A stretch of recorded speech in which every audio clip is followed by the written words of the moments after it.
하나님의 말씀 보겠습니다. 오늘 4월 셋째 주 저희가 볼 하나님의 말씀은 사무엘상입니다. 사무엘상 16장 1절부터 13절까지의 말씀입니다. 근데 저희는 봉독은 6절부터 13절까지만 하도록 하겠습니다. 사무엘상 16장 1절부터 13절까지의 말씀 제가 여러분들을 위해 봉독해 드리겠습니다. 그들이 오매 사무엘이 엘리압을 보고 마음에 이르기를 여호와의 기름 부으실 자가 과연 주님 앞에 있도다 하였더니 여호와께서 사무엘에게 이르시되 그의 용모와 키를 보지 말라. 내가 이미 그를 보렸노라. 내가 보는 것은 사람과 같지 아니하니 사람은 외모를 보거니와 나 여호와는 중심을 보느니라 하시더라. 이새가 아비나답을 불러 사무엘 앞에 지나가게 하매 사무엘이 이르되 이도 여호와께서 택하지 아니하셨느니라 하니 이새가 산마로 지나가게 하매 사무엘이 이르되 이도 여호와께서 택하지 아니하셨느니라 하니라.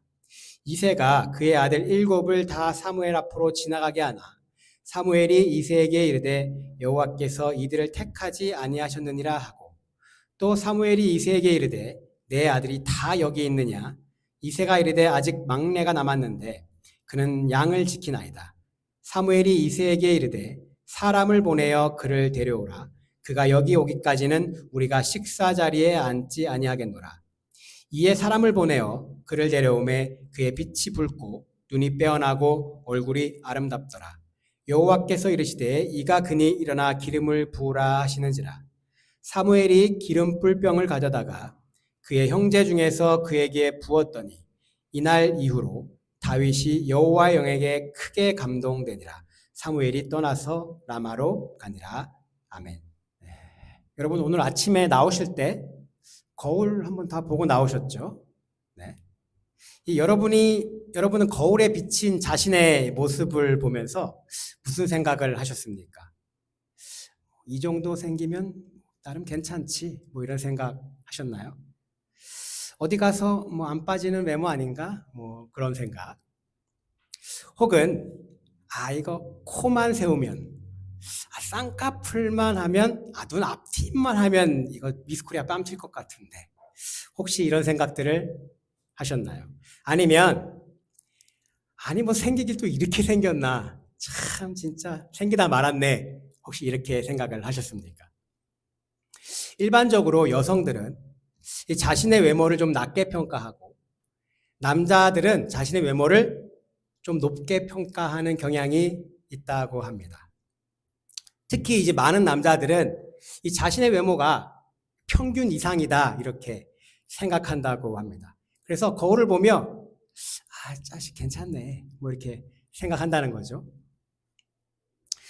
저도 어릴 적에 거울을 보며 지금이 아닙니다. 어릴 적에 저도 거울을 보며 이 정도면 괜찮지 나쁘지 않네 이렇게 생각을 했던 적이 있었는데요. 지금은 이제 분수를 깨닫고 주제를 파악했기 때문에 더 이상 그러지는 않습니다. 인터넷 한 커뮤니티에 보니까요, 남자 외모를 평가하는 이 말들이 있는데 그 말들의 진짜 의미를 풀어놓은 그런 글이 있어서 제가 재밌게 읽었던 적이 있어서 한번 가져와 봤는데요. 보통 여자들이 남자의 외모를 평가할 때 7가지의 말로 외모를 평가한다고 합니다. 첫 번째 평가는 그냥 못생겼다, 못생겼어 합니다. 그냥 사람이 최대한 이 누구의 외모를 평가할 때 돌려서 말하기 마련인데 대놓고 못생겼다고 하는 거 보니 완전 못생겼다는 말이라고 합니다. 그 두 번째는 참 착하게 생겼다 이 말이라고 합니다. 착하게 생겼다. 근데 이거는요 그냥 착하게 못생겼다 이런 말입니다. 착하게 못생겼다. 그냥 못생겼다는 말이라고 합니다. 이 세 번째 말은 남자답게 생겼다. 이런 말 해보셨나요? 남자답게 생겼다. 이 말은요, 남자답게 못생겼다 이런 말이 납니다. 또 결국엔 못생겼다라는 말이죠. 이제 네 번째 평가하는 말은 저 남자 참 웃기게 생겼다. 웃기게 생겼다.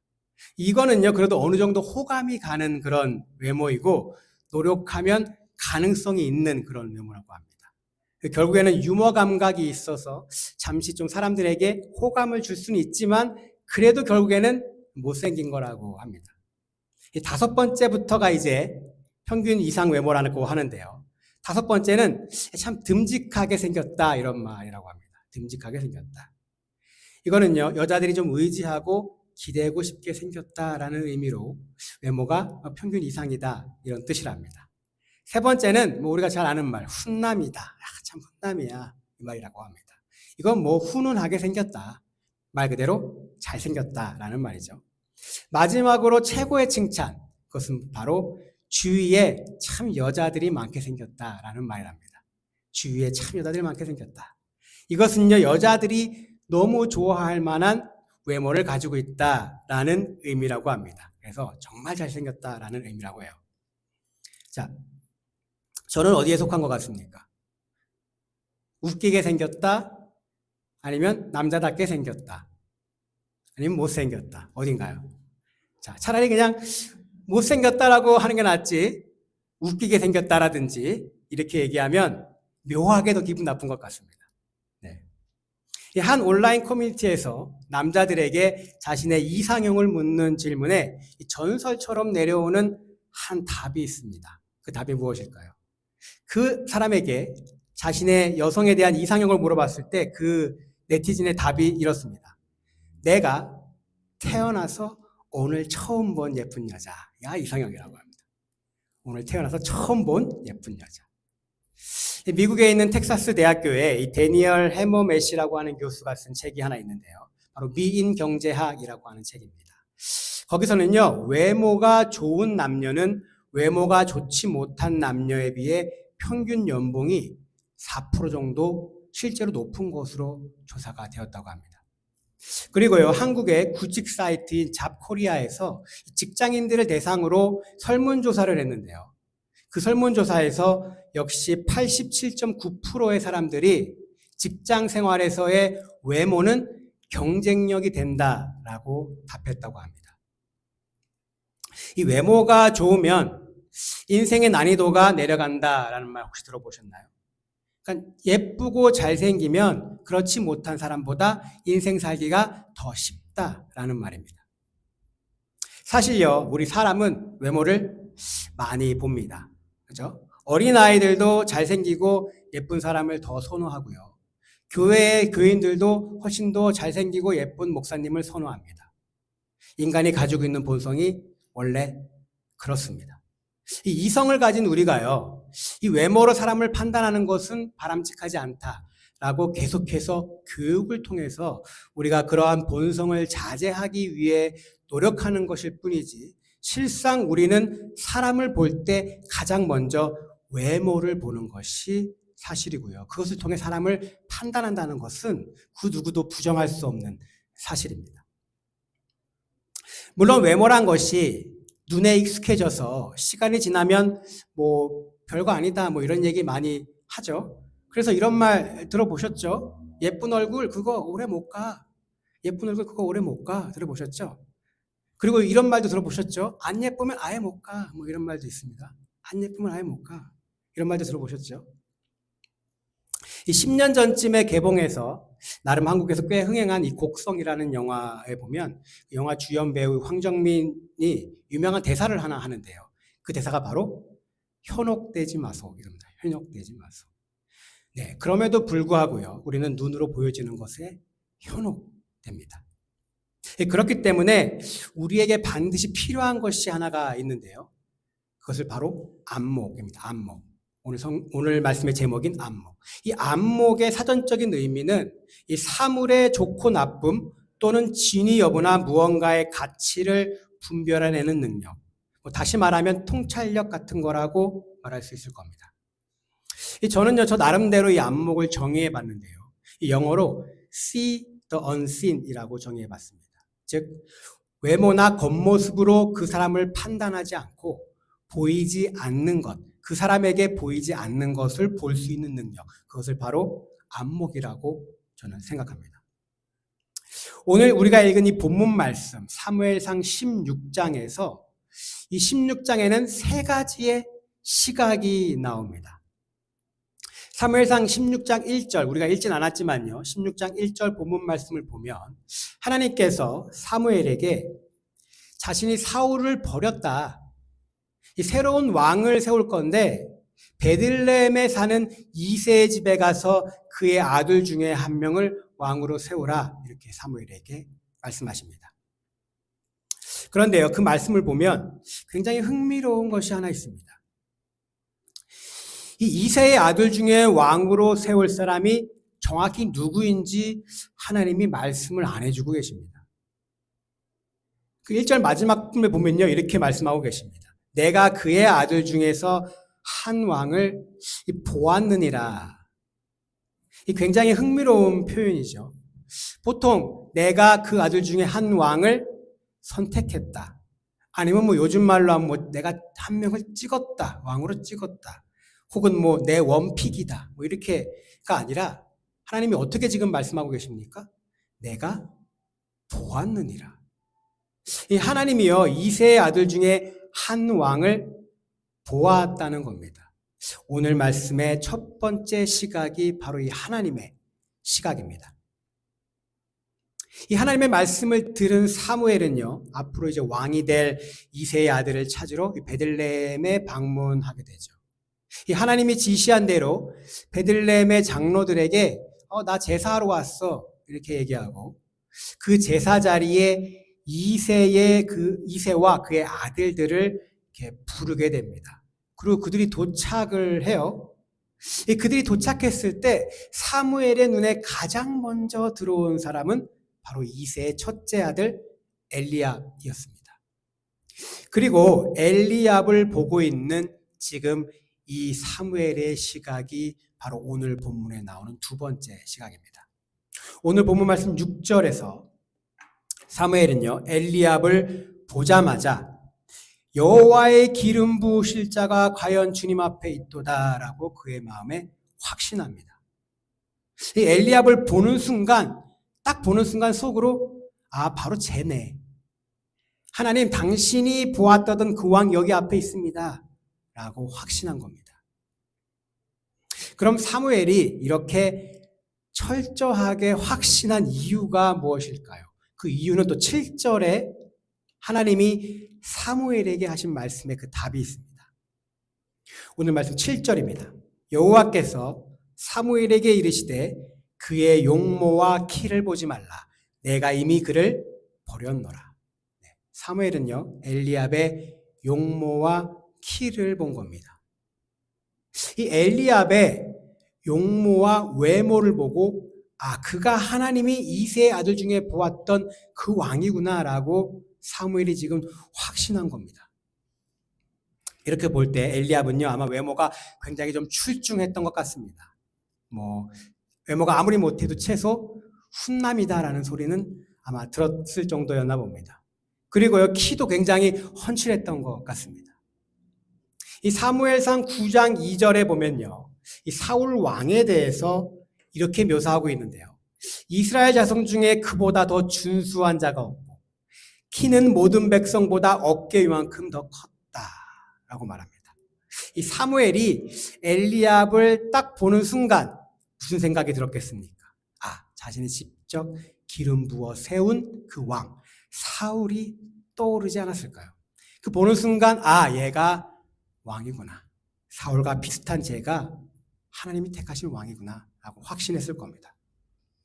사실 그 당시에요, 왕은 눈에 보여지는 부분, 외적인 부분, 즉 외모나 풍채, 키가 굉장히 중요했다고 합니다. 왕은 이제 그 나라를 상징하는 사람이지 않습니까?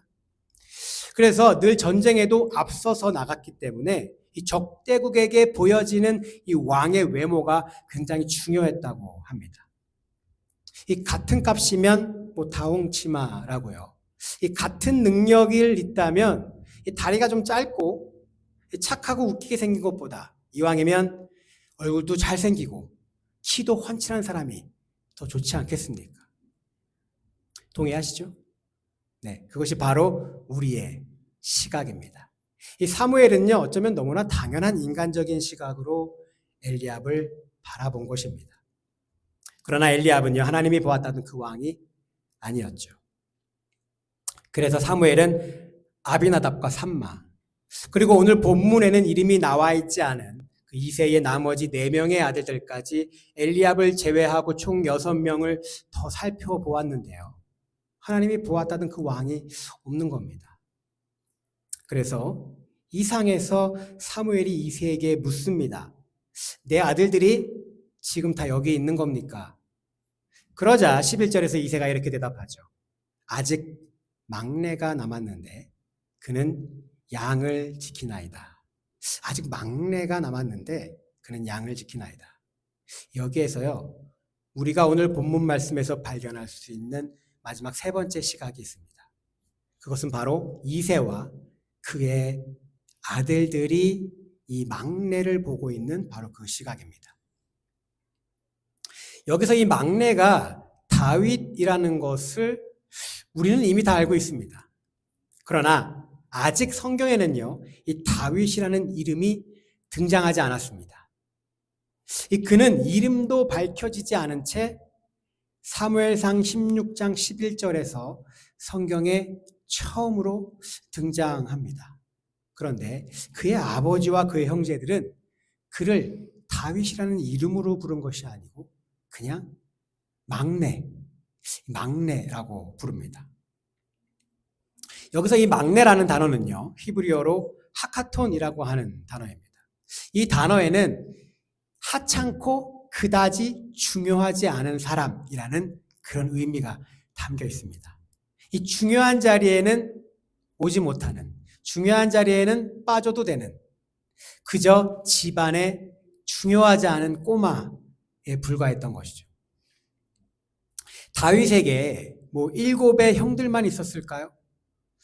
아마 누나들도 많았을 겁니다. 최소 10명이 넘는 형제 자매들 중에 집에서 이 막내는 그냥 어린 애기 그 이상 대우를 받기가 쉽지가 않죠. 이 크리스마스 때만 되면 TV에 나오는 나홀로 집에라고 하는 영화가 있잖아요. 거기서 온 가족이 다 크리스마스를 맞이해서 파리로 여행을 가는데요. 아무도 모르고 있다가 하늘에서 비행기가 떠가는 중에 막내를 집에 두고 왔다는 사실을 깨닫게 되지 않습니까? 이거 아빠도 몰랐고요. 형제들은요, 관심도 없습니다. 그나마 엄마가 겨우겨우 막내를 놓고 왔다는 것을 기억해내죠. 막내란 집에서 그런 존재인 겁니다. 그래도 나홀로 집의 주인공은 케빈이라고 이름이라도 불렸지, 다윗은요, 집에서 이름이라고 불리지도 않고 그냥 막내라고 불렸던 겁니다. 막내. 그 당시에 이스라엘의 마지막 사사 그리고 최고의 선지자였자 제사장이었던 이 베들레헴의 성읍의 장로들도요, 이 사무엘을 덜덜덜 떨며 영접했던 그 사무엘입니다. 그 사무엘이 지금 와서 이새의 집안의 모든 사람들을 지금 다 초대했음에도 불구하고 그곳에 부르지 않았을 정도로 다윗은 정말 하찮은 존재였던 겁니다. 다윗은 그냥 양들을 지키고 있었어요. 양을 지키는 일이라는 것이 농장일 가운데 가장 힘이 덜 드는 쉬운 일이라고 합니다. 잘못해도 별 해를 주지 않는 그런 일이라고 해요. 요즘 말로 따지면 그냥 슈퍼 가서 콩나물이나 두부 같은 거 사오는 그런 심부름 정도밖에 안 된다고 합니다. 이 사무엘이 왔음에도 그 집안 사람 누구도 양을 돌보고 있는 다윗을요, 베들레헴으로 데리고 와야 한다라고 생각한 사람이 정말 단 한 명도 없었다는 겁니다. 그는 그의 집에서 그냥 있으나 마나한 존재였다는 거죠. 그러나 그 막내는 이스라엘 왕으로 기름 부음을 받았습니다. 그리고 오늘 본문 16장 13절을 보면요, 이렇게 기록되어 있죠. 사무엘이 기름 뿔병을 가져다가 그의 형제 중에서 그에게 부었더니 이날 이후로 다윗이 여호와의 영에게 크게 감동되니라. 하나님의 영이 그에게 임하자 드디어 그 하찮은 막내가 다윗이라는 이름으로 성경에서 불리게 되었습니다. 그리고 그 이름은요, 구약 성경에서 최소 600번 이상, 신약 성경에서 최소 60번 이상 반복되어 등장하는 이름이 되었습니다. 그는요, 사람의 안목에 의해 선택된 것이 아니었죠. 아버지나 그의 형제들, 심지어 사무엘의 안목도 아니었습니다. 오직 하나님의 안목에 의해서 선택된 것입니다. 이 평범한 사람들이었던 이새와 그의 형제들의 안목은 뭐 그렇다 치더라도 심지어 사무엘의 안목도 아니었다는 것은 사실 우리에게 굉장히 놀랍습니다. 왜 그렇습니까? 사무엘이 누굽니까? 본인 손으로 사울에게 기름을 부어 왕으로 세운 이스라엘의 마지막 사사 지도자였습니다. 이 최고의 권위를 가진 하나님의 말씀을 전하는 선지자였습니다. 하나님께 궁금한 게 있으면 사무엘에게 물어보는 그런 위치에 있는 사람이었습니다. 그리고요, 하나님과 직접 소통하는 그런 제사장이었습니다. 세상에서 가장 위대한 인물 중에 한 명이 사무엘이었죠. 이 사무엘 정도면, 이 정도면 하나님의 안목으로 사람을 볼 수 있어야 되는 게 정상 아닌가요? 이 정도면 우리가 소위 말하는 영안이 있어서 꿰뚫어 볼 수 있어야 되는 거 아닙니까? 그런데요, 그도 결국 눈에 보여지는 외모로 판단합니다. 이 왕으로 세우기 전혀 손색 없는 출중한 외모를 가진 엘리압을 하나님이 보았던 그 왕이라고 사무엘도 확신합니다. 자, 오늘 본문 말씀 16장 1절 마지막 부분에 하나님께서 사무엘에게 내가 그의 아들 중에서 한 명을 보았느니라 라고 말씀하십니다. 여기에서 보았다라고 하는 단어는 히브리어로 라아라고 하는 단어가 사용되었는데요. 이 단어의 의미는 자세히 관찰하다, 판단하다라는 의미입니다. 그리고 6절에서 이 사무엘이 엘리압을 보고라고 하는 이 문장에서 보고, 보았다라는 단어도 역시 같은 히브리어인 라아가 사용되어졌습니다. 이것이 의미하는 것이 무엇일까요? 사무엘은 자신이 하나님과 같은 안목으로 엘리압을 보았다. 라아, 같은 것으로 보았다라고 확신한 겁니다. 그런데요, 7절을 보면 하나님께서 사무엘에게 그의 용모와 키를 보지 말라 이렇게 말씀하십니다. 근데 여기서 보지 말라고 할 때 보다라는 단어는 라아가 아니고요, 나바트라고 하는 다른 단어가 사용되었습니다. 그러니까 나바트도 사실 바라보다, 주시하다, 쳐다보다라는 의미가 있는 단어입니다.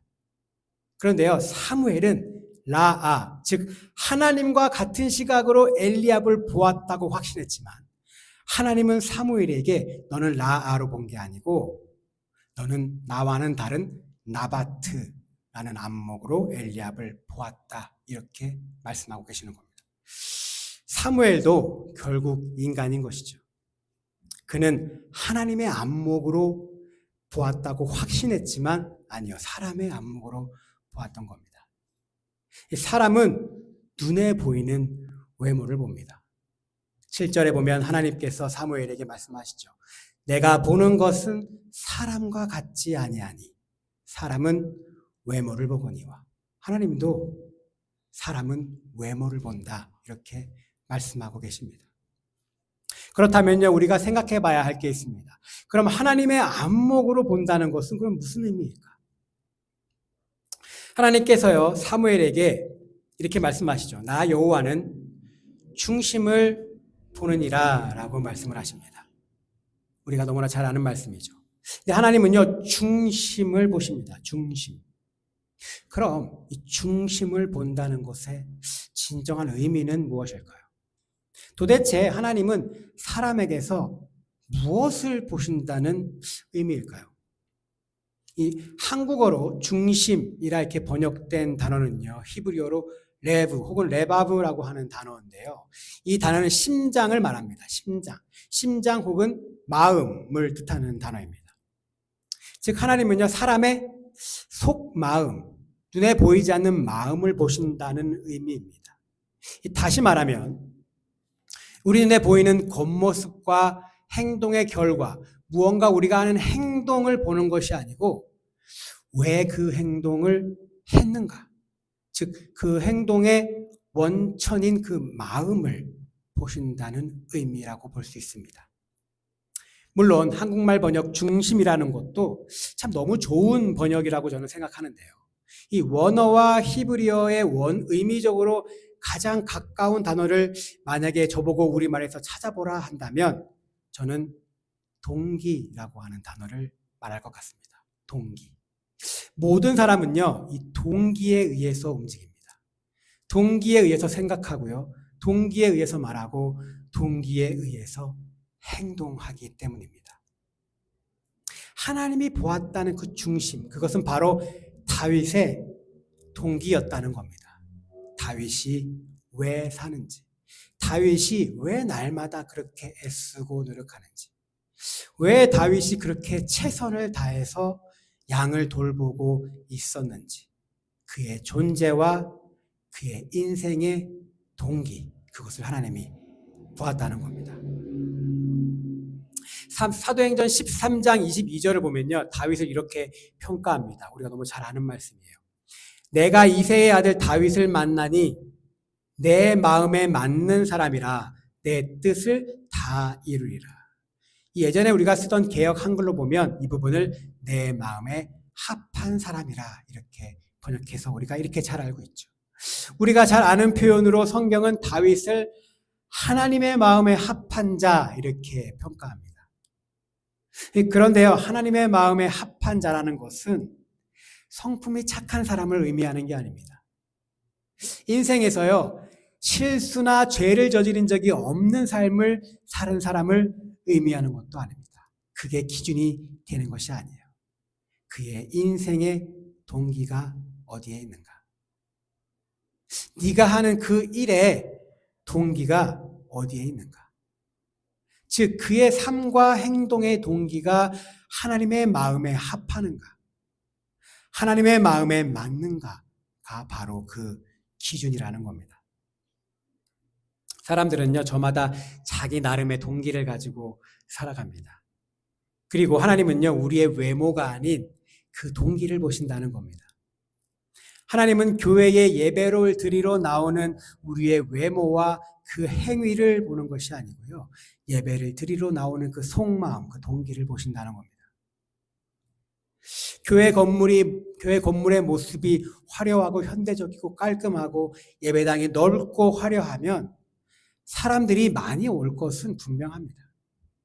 교회의 외모가 좋으면요, 성도들의 숫자가 분명 늘어날 것이라고 저는 확신합니다. 그러나 하나님은요, 교회의 겉모습 외모가 아닌 교회가 이곳에 세워지게 된 동기를 보신다는 겁니다. 헌금은요, 액수가 중요한 것이 아니라 하나님은 헌금을 하는 동기를 보신다는 겁니다. 교회 봉사는 열심히 하는 그 행위를 보는 것이 아니라 왜 열심히 하고 있는지 그 동기를 보신다는 겁니다. 사람은 겉보이기 그럴듯함을 보지만 하나님께서는 왜 예배를 드리는가? 왜 선교를 하는가? 왜 성경 공부를 하는가? 왜 살아가는가? 바로 왜라는 그 질문, 그 동기를 보신다는 거죠.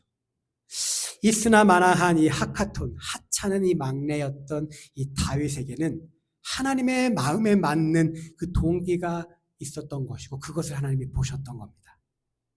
물론 그의 인생은요, 때때로 넘어지고 범죄하고 또 실수하고 잘못 판단할 때도 많았지만 하나님의 안목이 틀리지 않았다는 것을 다윗은 자신의 평생의 삶에서 증명해내었습니다.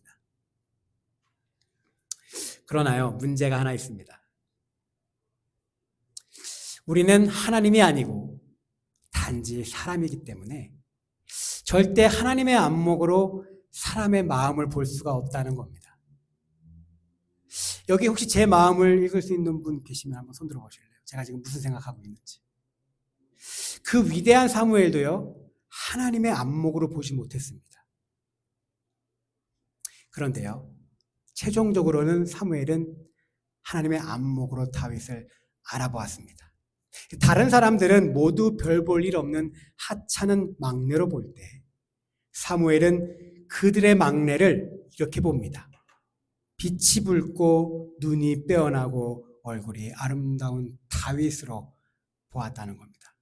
이거는요, 사무엘의 눈에만 보인 겁니다. 그의 아버지와 그 형제들의 눈에는 보인 것이 아니죠.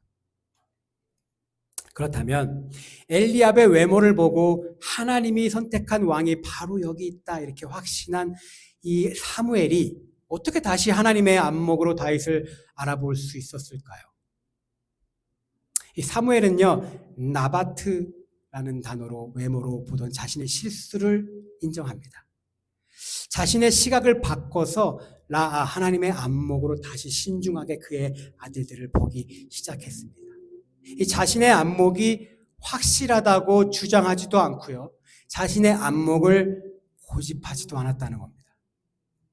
사랑하는 성도 여러분, 우리가 하나님의 안목으로 보기 위한 첫 번째 단계는요, 우리가 하나님의 안목으로 세상을 볼 수 없다는 우리의 한계와 부족함을 인정하는 것에서부터 시작하는 겁니다. 우리는 종종 이런 말을 합니다. 내 눈은 속일 수 없어. 내 눈은 정확해. 나는 사람들을 너무 잘 봐. 내 말이 맞지? 아니요, 그렇지 않습니다. 사람은요, 절대 다른 사람의 속마음을요, 볼 수 없습니다. 평생 한 이불을 덮고 자는 부부끼리도요, 자신의 속마음을, 서로의 속마음을 잘 모릅니다. 나의 관점, 내가 가지고 있는 생각, 내가 지금 가지고 있는 시각, 나의 생각이 항상 옳다는 그 생각을 버려야 하나님의 안목으로 세상을 볼 수 있는 겁니다. 나도 틀릴 수 있고, 나도 잘못된 생각을 해서 비판받을 수 있고, 나도 실수할 수 있다는 그 사실을 인정해야 합니다.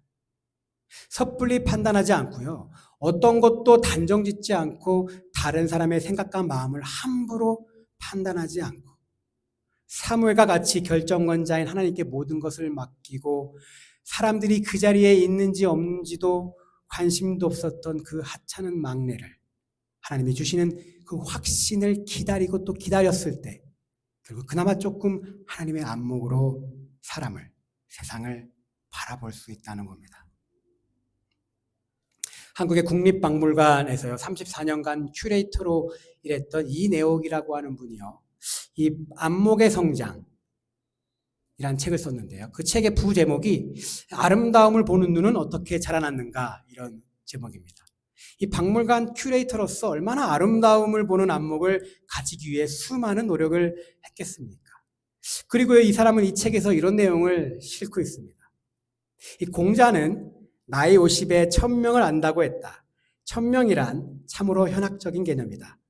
역사학자 미야자키 이치사다는 1000명을 안다는 말이 세상이 내 뜻대로 되지 않음을 깨닫는 것이라고 해석했다. 사람들은 누구나 자기 뜻대로 하고자 한다. 그러나 어느 순간 모든 것이 내 뜻대로 되지 않음을 절실히 깨달음으로써 세상에 대한 미련과 집착을 버릴 수 있을 것이다. 그리고 그 순간 나의 안목은 한 단계 성장한다.